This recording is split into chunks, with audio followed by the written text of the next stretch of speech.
Halo semua, perkenalkan saya dari Tarameduru Banua dari kelas A Pendidikan Geografi. Di sini saya akan mempresentasikan hasil penelusuran saya mengenai mineral dan batuan. Struktur lapisan bumi. Berdasarkan gelombang seismik, struktur internal bumi dibedakan menjadi 3 komponen, yaitu inti, mantel, dan kerak. Bagian terluar dari bumi yaitu yang disebut dengan kerak bumi merupakan bagian yang paling tipis di antara bagian bumi lainnya. Tetapi bagian ini sangat penting bagi kehidupan manusia serta bagian ini mengandung banyak mineral dan batuan. Pembahasan selanjutnya yaitu mengenai mineral. Mineral adalah sebagian bahan padat anorganik yang terdapat secara alamiah yang terdiri dari unsur-unsur kimiawi dalam perbandingan tertentu, di mana atom-atom yang di dalamnya tersusun mengikuti suatu pola yang sistematis. Mineral dapat kita jumpai di mana-mana di sekitar kita, dapat berwujud sebagai batuan tanah atau pasir yang diendapkan pada dasar sungai. Beberapa daripada mineral tersebut dapat mempunyai nilai ekonomis karena didapatkan dalam jumlah yang besar, sehingga memungkinkan untuk ditambang seperti emas dan perak. Mineral kecuali beberapa jenis memiliki sifat bentuk tertentu dalam keadaan padatnya, sebagai perwujudan dari susunan yang teratur di dalamnya. Sifat fisik mineral. Terdapat dua cara untuk dapat mengenal suatu mineral. Yang pertama adalah dengan cara mengenal sifat fisiknya.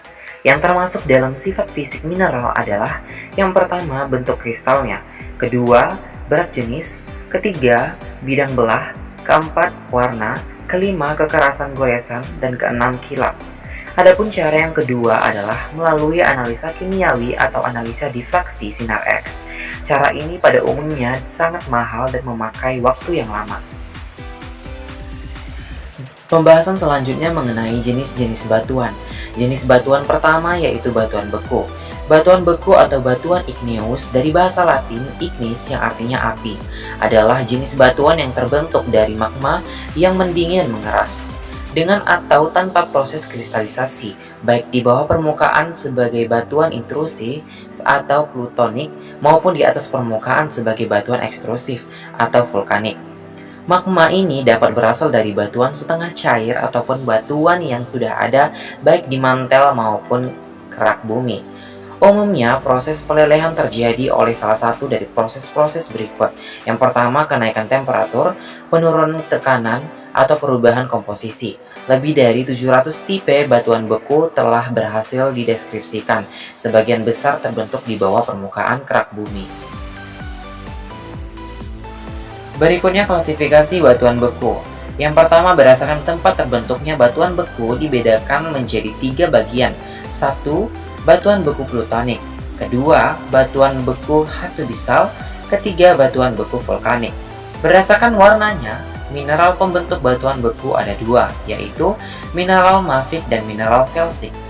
Klasifikasi batuan beku berdasarkan warnanya terbagi 4. Yang pertama, leucocratic rock. Yang kedua, mesocratic rock. Yang ketiga, melanocratic rock. Yang keempat, hypermalanic rock. Ketiga, berdasarkan kandungan kimianya, yaitu kandungan SiO2-nya, batuan beku diklasifikasikan menjadi 4 bagian. Yang pertama, batuan beku asam. Yang kedua, batuan beku menengah. Yang ketiga, batuan beku basah. Dan yang terakhir, yaitu batuan beku ultra basah.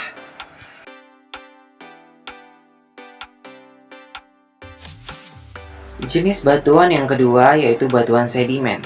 Batuan sedimen adalah batuan yang erat sekali proses pembentukannya dengan proses pengendapan material sedimen klasik dan non-klasik yang terdiri dari material organik dan akibat proses kimiawi atau evaporasi, yang diikuti oleh kompaksi dari partikel material sedimen tersebut serta sedimentasi yang berlangsung pada bersamaan dengan terjadinya proses diagnosa dan material sedimen.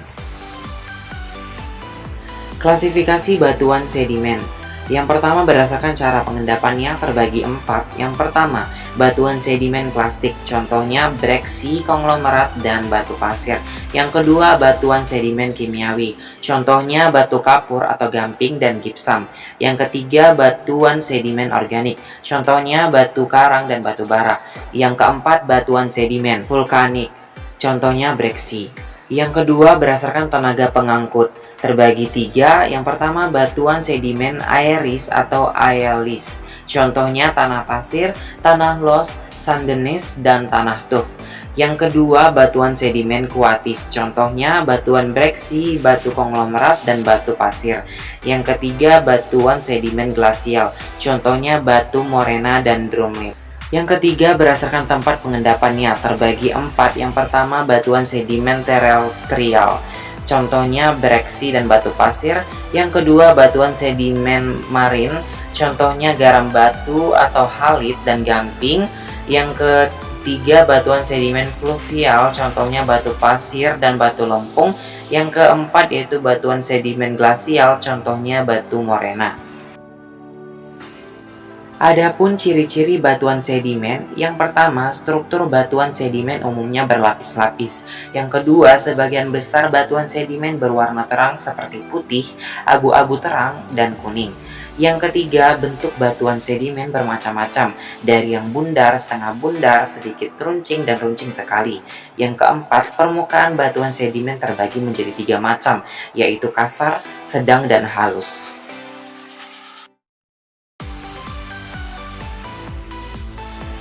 Jenis batuan yang ketiga yaitu batuan metamorf. Batuan metamorf adalah merupakan batuan ubahan atau malihan, yakni batuan yang mengalami perubahan menjadi batuan metamorf akibat mengalami perubahan tekanan dan temperatur yang tinggi, atau temperatur dan tekanan yang terjadi lebih tinggi dari temperatur dan pressure di permukaan bumi.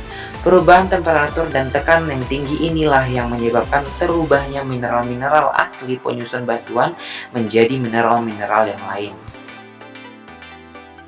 Adapun ciri-ciri dari batuan metamorf, yang pertama, warna batuan metamorf terdapat 3. Yang pertama, kuarsa, yaitu putih bening. Yang kedua, mika, yaitu putih atau muscovite dan hitam atau biotit. Yang ketiga, feldspar, yaitu belahan lurus atau merah daging dan belahan kristal yang berwarna putih.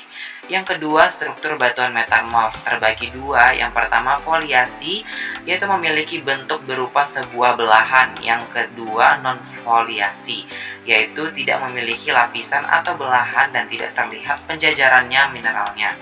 Yang ketiga, bentuk batuan metamorf, yaitu terbagi 3. Bentuk euhedral, yaitu bentuk kristal yang paling sempurna. Yang kedua, bentuk subhedral, yaitu kristalnya dibatasi oleh bidang-bidang yang tidak jelas. Yang ketiga, yaitu anhedral, yaitu kristalnya dibatasi oleh bidang dengan sifat yang tidak teratur. Yang keempat, tekstur batuan metamorf terbagi 2, yaitu relik dan kristalloplastik. Berikutnya klasifikasi batuan metamorf. Yang pertama, batuan metamorf kotak, contohnya batuan kapur yang berubah menjadi batu marmer. Yang kedua, batuan metamorf dinamo, contohnya batu lumpur atau moonstone menjadi batu tulis atau siate, dan batu bara menjadi antrasit, sabak, gnesis, dan serpih. Yang ketiga, batuan metamorf pneumatolysis, contohnya batu kuarsa dengan gas fluorium dan berubah menjadi topas. Mungkin sekian dari hasil presentasi saya mengenai mineral dan batuan. Saya ucapkan terima kasih kepada semua teman-teman dan juga dosen pengampu.